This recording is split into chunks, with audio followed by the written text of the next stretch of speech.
আজকে আসলে লিটনের কথাই বেশি বলা উচিত ছিল। অ্যাটলিস্ট আপনারা সেরকম প্রত্যাশা করতেছেন, আমি নিজেও বলতে চাই লিটনকে নিয়ে বলাটা তো সবচেয়ে আনন্দের বিষয়। গতকালকে সে যে একটা ইনিংস খেলছে, মহাকাব্যিক ইনিংস, এই ইনিংসের পর লিটনের কথা কেন বলবো না? কিন্তু মুশকিলটা হচ্ছে কি যে আমার এই পাকিস্তানে যে টেস্ট সিরিজটা চলতেছে এটা নিয়ে কিছু বলতে গেলেই মিরাজের কথা মাথায় আসতেছে। ইনফ্যাক্ট মিরাজ বাংলাদেশে খুব ট্রলের পাত্র, মিরাজ বাংলাদেশে খুব উপহাসের পাত্র। কিন্তু ইন্টারেস্টিংলি আপনি যদি গত 5-7 বছরের দিকে ফিরে তাকান বাংলাদেশের ক্রিকেটে, তাহলে টেস্ট এবং ওয়ানডেতে বাংলাদেশের সবচেয়ে বড় পারফর্মার মিরাজ। ধরেন লিটনের মতো অস্বাভাবিক প্রতিভাধর খেলোয়াড় আছে এখানে, সৌম্যর মতো লাইসেন্সওয়ালা খেলোয়াড় আছে, শান্তর মতো গ্যারান্টেড খেলোয়াড় আছে, মুস্তাফিজের মতো দারুণ বিস্ময় খেলোয়াড় আছে, অনেকে আছে, সাকিবের মতো সর্বকালের সেরা অলরাউন্ডার আছে। কিন্তু এরা কেউ না গত 5-7 বছরে বাংলাদেশের সেরা পারফর্মার অ্যাটলিস্ট টেস্ট এবং ওয়ানডেতে মিরাজ ছিল। এবং সেটা সে পাকিস্তান সফরে দারুণ ভাবে প্রুভ করে যাচ্ছে। সে আজকে টানা তৃতীয় ইনিংসে 70+ ইনিংস খেলে। এর আগে 81 নট আউট ছিল শ্রীলঙ্কার এগেনস্টে, তারপর গত টেস্টে 77 বা এরকম কিছু খেলছে, 77, আর এই টেস্টে আবার 70+ একটা ইনিংস খেলছে। এবং এই টেস্টে তার বীরত্বটা কি কি করছে, কি কি হিস্ট্রি করছে, এটা অলরেডি আপনারা জেনে গেছে। যে মাত্র 26 রানে 5 উইকেট হারানোর পরে মিরাজ আর লিটন 150 রানের একটা ইনিংস খেলছে। 30 রানের নিচে 5 উইকেট হারানো কোন দল এই প্রথম অষ্টম উইকেট জুটিতে 150 রান যোগ করে। শুধু তাই না, 30ও না, 50 রানের নিচে 6 উইকেট হারানো কোন দল এই 262 রানের মতো বড় স্কোর এই পৃথিবীতে প্রথম করলো। এটা সর্বোচ্চ স্কোর, 50 রানের নিচে 6 উইকেট হারানো। আমরা হারাইছি 30 রানের নিচে, আপনি যদি হিসাবটাকে 50-এও ধরেন, তাও 50-এর নিচেও 6 উইকেট হারানো কোন দল এর আগে কখনো 262 করতে পারে, 260ও করতে পারে। বুঝতেছেন যে এখানে বড় একটা কৃতিত্ব 8 নম্বরে নামা মিরাজ। এবং মিরাজ আপনি যদি, আমি শুধু ব্যাটিং এর আলাপ করতেছি এখনো পর্যন্ত খেলে, মিরাজ আপনি যদি দেখেন তাহলে আজকে টিভিতে একটা পরিসংখ্যান দেখতেছিলাম যে গত 5 বছরে টেস্ট ক্রিকেটে যারা 8 নম্বরে ব্যাট করছেন তার ভিতরে সবচেয়ে বেশি রান করছেন। সবচেয়ে বেশি রান করছেন বলেও ঠিক বোঝা যায় না, এখানে 31.something অ্যাভারেজে তিনি রান তুলছেন। এই 5 বছরে পৃথিবীর আর কোনো 8 নম্বর ব্যাটসম্যান 30 অ্যাভারেজেও রান তুলতে পারে না। দ্বিতীয় সর্বোচ্চ রবিচন্দ্রন অশ্বিন, তিনিও 20+ সামথিং অ্যাভারেজে রান তুলছেন। মানে আমি ব্যাটসম্যান মিরাজের কথা কেন বারবার বলতেছি, যে আমাদের একটা ধারণা হয়ে গেছিল, ইনফ্যাক্ট মিরাজ এখনো সেই ধারণাটা সাফার করতেছে যে মিরাজ অ্যাকচুয়ালি স্পেশালিস্ট। এটা কারণ হচ্ছে দুটো ঘটনা। এক হচ্ছে মিরাজের ঠিক মতো স্টাডি না করা, মিরাজের ঠিক মতো স্পেস না দেওয়া, এবং মিরাজ ওই শুরুতে, ক্যারিয়ারের শুরুতে একটা অস্বাভাবিক বোলিং পারফরমেন্স। ফলে আমি মনে করি যে অলরাউন্ডার মিরাজকে প্রায় মেরে ফেলার একটা উপক্রম আমরা করছিলাম, শ্বাস বন্ধ করে রাখছি। সেই শ্বাস বন্ধ অবস্থা থেকে মিরাজ কোনো ক্রমে নাক মুখ জায়গায় বলতেছেন আমি আসছি, আমি অলরাউন্ডার। আমরা কিভাবে শ্বাস বন্ধ করে রাখছি এবং মিরাজের কিভাবে অলরাউন্ডার থেকে শুধু বোলার বানায় ফেলতেছিলাম সেটা ছোট্ট করে একটু বলি। দেখেন, মিরাজ সম্ভবত বাংলাদেশের সবচেয়ে ছোট বয়সে জনপরিচিতি পাওয়া খেলোয়াড়, জনপ্রিয় বলতেছি না, জনপরিচিতি। মিরাজের বয়স যখন 13-14, তখনই মিরাজের নাম বাংলাদেশে হাউস হোল্ড নামে পরিচিত। অ্যাটলিস্ট যারা ভালো করে ক্রিকেট ফলো করেন, এজ লেভেলে কি হচ্ছে বা ছোট বাচ্চারা কি করতেছে, তখন তারা মিরাজের নাম জানে ফেলছে। কারণ মিরাজ সেই আন্ডার-13 থেকে ক্যাপ্টেন্সি করে আসতেছে এবং মিরাজ সব এজ লেভেলে দুর্দান্ত পারফর্ম।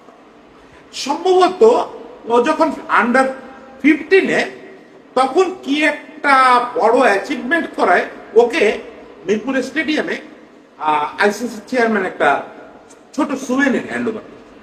ওই সময় মিরাজের ছবি আমরা পত্রিকায় চাপছিলাম। আমি প্রথম এই ছেলেটা সম্পর্কে, মানে এই ছেলেটা চেহারা প্রথম সামনাসামনি দেখলাম। এর আগেও নাম শুনছি, মেহেদী হাসান মিরাজ, আমার খুলনার ছেলে, নাম শুনছি এর আগে।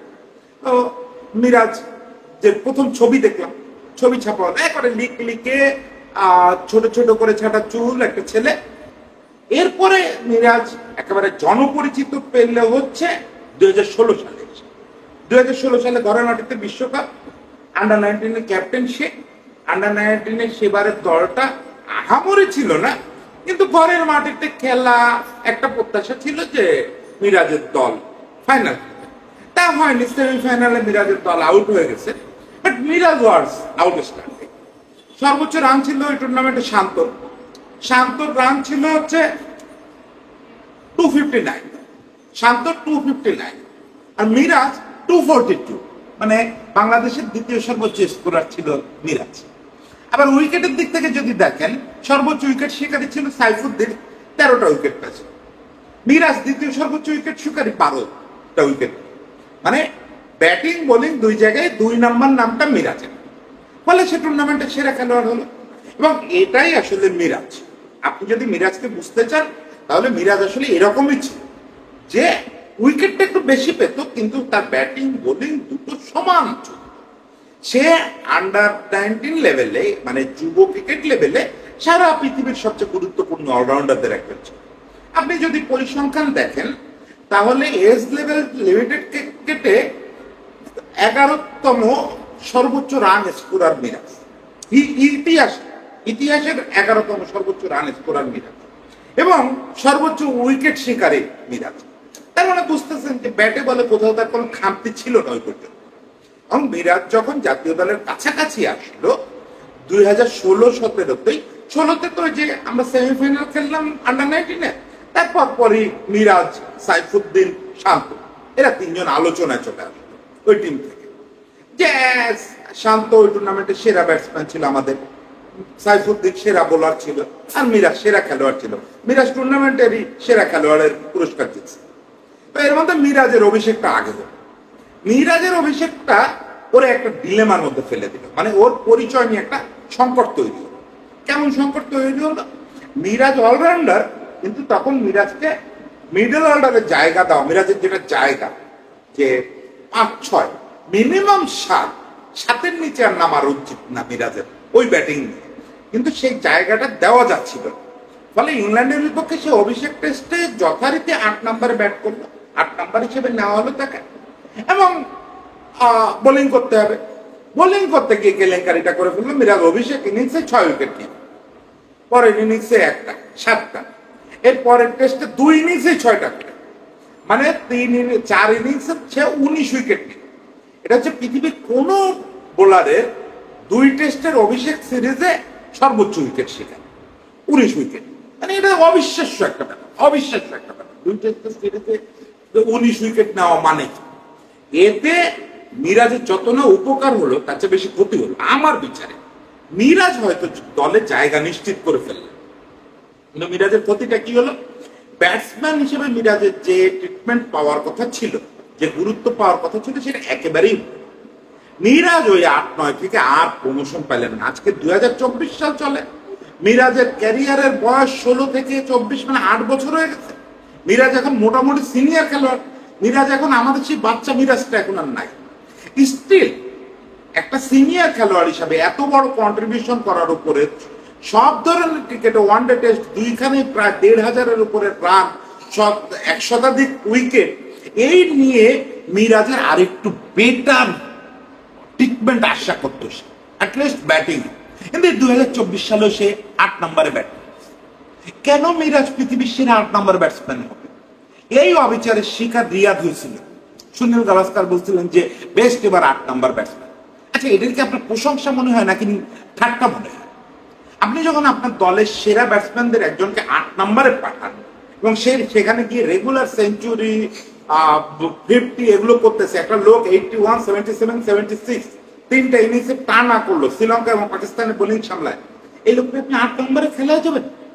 8 নম্বরের সেরা ব্যাটসম্যান এই স্বীকৃতি নিয়ে সে থাকবে? আপনি তারা অলরাউন্ডার হিসেবে বিবেচনা করেন। দেখেন, সাকিব তার স্বর্ণযুগ পার হয়ে আসে, কোনোভাবেই মিরাজ সাকিবের সঙ্গে তুলনা। Shakib above all. সাকিবের কম্পিটিশন হচ্ছে বিশ্ব সেরাদের সঙ্গে, মানে গ্যারি সোবার্স, জ্যাক ক্যালিস, এদের সঙ্গে সাকিবের কম্পিটিশন। মিরাজের কম্পিটিশন হচ্ছে লোকাল লেভেলে। কিন্তু সাকিব যখন নাই হয়ে যাচ্ছে, সেই সময়টায় আমাদের অলরাউন্ডারের মূল জায়গাটা মিরাজ পাচ্ছে না কেন? 1 একমাত্র ওই পারসেপশন যে মিরাজ বোধহয় বোলার যে মাঝে মাঝে ব্যাট করতে পারে। আধার ভাই নাকি সেদিন বলছে যে মিরাজ পার্ট টাইম বোলার, তার মানে মিরাজের কোনো একটা পরিচয় দাঁড় করাইতে পারে না এই ছেলেটা 8 বছর ধরে। এবার তো তার তো ওর না, ও তো উইকেট কম নাই, রান কম নাই, এভারেজ খারাপ না, তারপরও মিরাজকে এই অবস্থায় পড়ে থাকতে হচ্ছে। আপনি দেখেন সে কিন্তু টেস্টে তার প্রথম রানটা পাইতে, মানে প্রথম বড় ইনিংস খেলতে একটু দেরি হয়েছে। সেইটাও 2017-তে হায়দ্রাবাদের ওই কন্ডিশনে সে 136 বলে 51 রানে একটা ইনিংস খেলছিল। এটা বোধহয় অভিষেকের 8-10 ইনিংস পরে। কিন্তু যখন ওয়ানডে খেলতে নামলো, সে প্রথম 2 ম্যাচ ব্যাটিং পেল না, তার পর্যন্ত আর কি 8 নম্বর পর্যন্ত ব্যাটিং পৌঁছায় নাই। যে থার্ড ম্যাচে সে ব্যাট হাতে নামলো সেখানে 51 মেরে দিল প্রথম ম্যাচে। এরপরে মিরাজের কখনোই ব্যাটে রান ছিল না, এরকম হয়নি।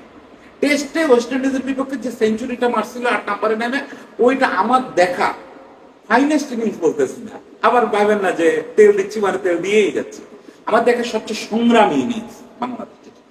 ফাইনেস্ট ইনিংস খেলবে লিটনরা, এটা তার মিরাজের মতো মানুষের কপালে নাই। মিরাজ আজকেও যেটা খেলছে সেটাকেও আমি সংগ্রামী ইনিংস বলবো। মিরাজ প্রচন্ড ফাইটার একটা ছেলে, প্রচন্ড ফাইটার একটা ছেলে।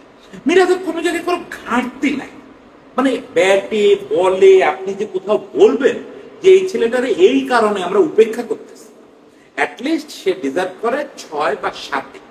লিটন যেমন আমি মনে করি 5-6 কোথাও থাকা উচিত, মিরাজেরও 6-7 যাওয়া উচিত ব্যাটে।